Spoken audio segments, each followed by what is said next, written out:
Hello everyone, welcome to economics hub UOU. इसमें मैं आपके साथ जो हमारा सब्जेक्ट है MEEC 504 उसके न्यूमेरिकल क्वेश्चन डिस्कस कर रही थी। तो हमने इसमें मैट्रिक्स का टॉपिक लिया था कि उसमें से कौन कौन से प्रीवियस ईयर में क्वेश्चन पूछे गए हैं। तो आज जो मैंने पेपर लिया है वो आपका दिसंबर 2023 का, उसमें सेकंड क्वेश्चन पूछा गया है 19 मार्क्स में आपका, ठीक है। तो उसी को मैं सॉल्व करूंगी।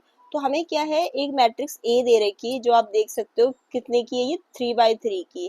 3/3 की कैसे, देखो इसमें 3 रो है और आपके 3 कॉलम है। इसी तरीके से मैट्रिक्स बी दे रखी 3/3 की, ठीक है। तो इसे ले लो m इंटू एन, इसे ले लो आप p इंटू क्यू, ठीक है। तो वो कह रहा है कि हमें शो करना है कि जो मैट्रिक्स ए बी है वो इक्वल टू है बी ए के, ये हमें शो करना है। तो पहले हम क्या करेंगे, ए बी कैलकुलेट कर लेंगे लेफ्ट हैंड साइड, फिर हम बी ए कैलकुलेट कर लेंगे राइट हैंड साइड, और तब हम शो कर देंगे कि ए बी आपका बी ए के इक्वल है। अब हमें पहले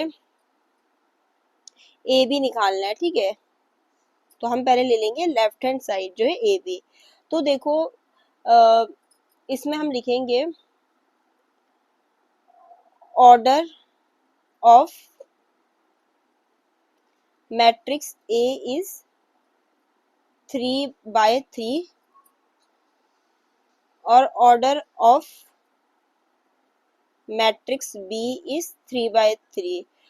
तो देखो वैसे तो यहाँ पर साफ साफ दिख ही रहा है कि इन दोनों मैट्रिक्स में जो है मल्टीप्लिकेशन पॉसिबल है, लेकिन फिर भी जो हम अपने तरीके से देखते हैं, क्या देखते हैं, अगर हमने ए को बी से मल्टीप्लाई करना है तो हम देखेंगे कि जो ए के कॉलम है, नंबर ऑफ कॉलम ए में कितने, 3, वो आपके किसके इक्वल होना चाहिए, जो बी के नंबर ऑफ रोज है, मतलब एन पी के इक्वल होना चाहिए। तो देखो एन आपका पी का इक्वल है, तो मल्टीप्लिकेशन पॉसिबल है।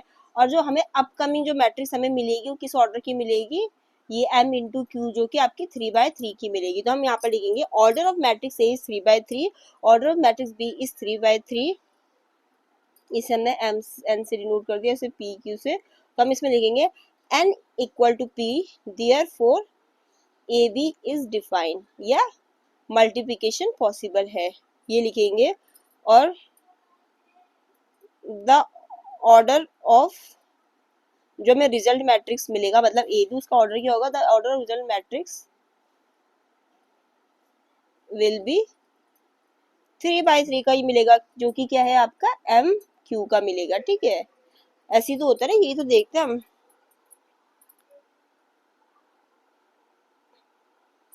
पहले हम ये पता करने के लिए कि मल्टीप्लिकेशन पॉसिबल, उसमें हम ये देखते हैं कि जो एन हमारा पी के इक्वल है और जो ये दो बच जाते हैं एम इंटू क्यू, हमें रिजल्ट मैट्रिक्स का ऑर्डर मिलेगा। अब हम यहाँ पर मल्टीप्लिकेशन शुरू कर देंगे, ठीक है। तो पहले स्टेप 1 में तो आपने ये चीज पता कर ली। अब स्टेप 2 में हमें शुरू करना है, तो हम कौन सा तरीका अपनाते हैं, रो बाय कॉलम मल्टीप्लिकेशन, की रो को कॉलम से करते, ये हम तरीका अपनाते हैं।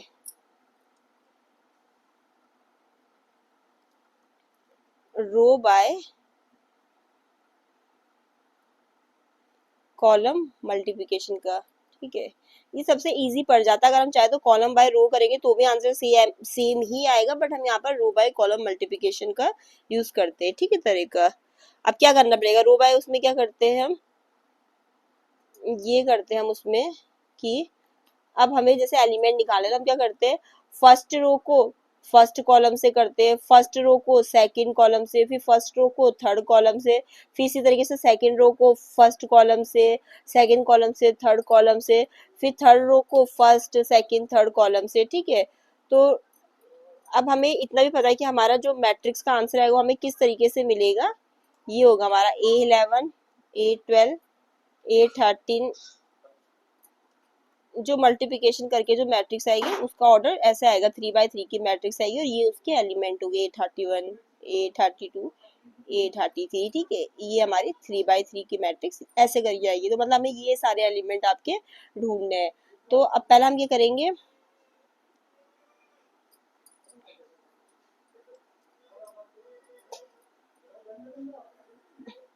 मल्टीप्लाई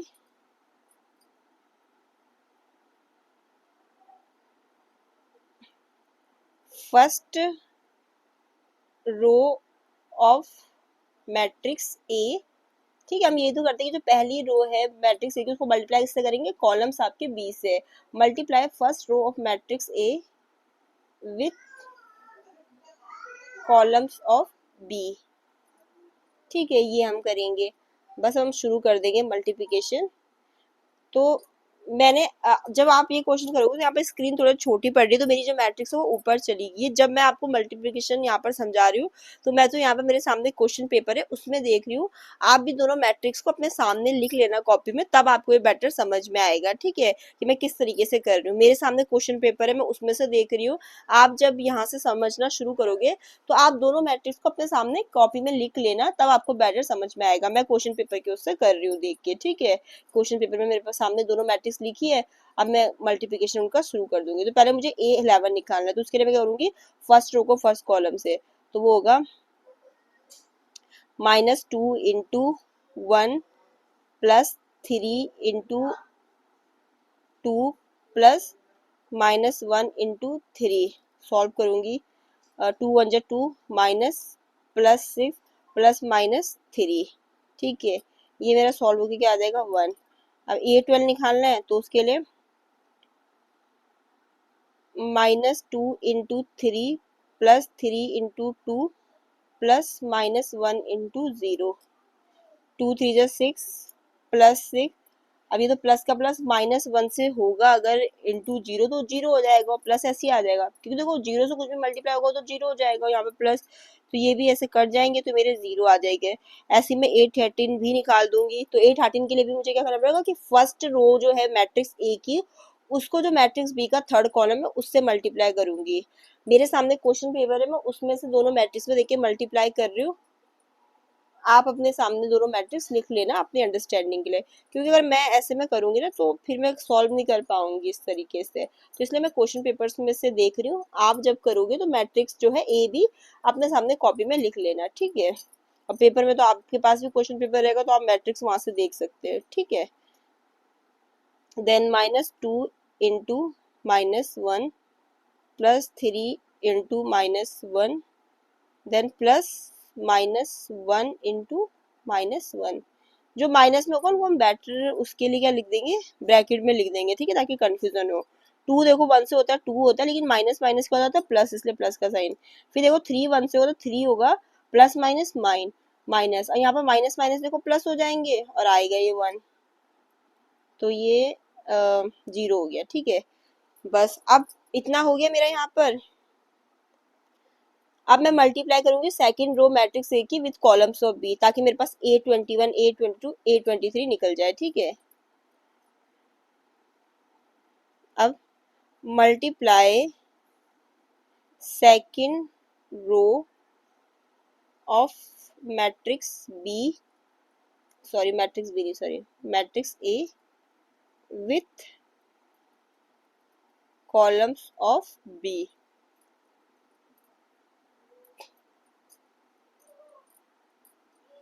अब मेरे पास A21 निकलेगा, तो क्या होगा, -1 into 1 plus 2 into 2 plus -1 into 3।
Then plus minus 4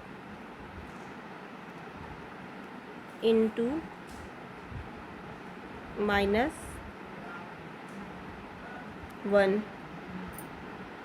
6 plus minus 9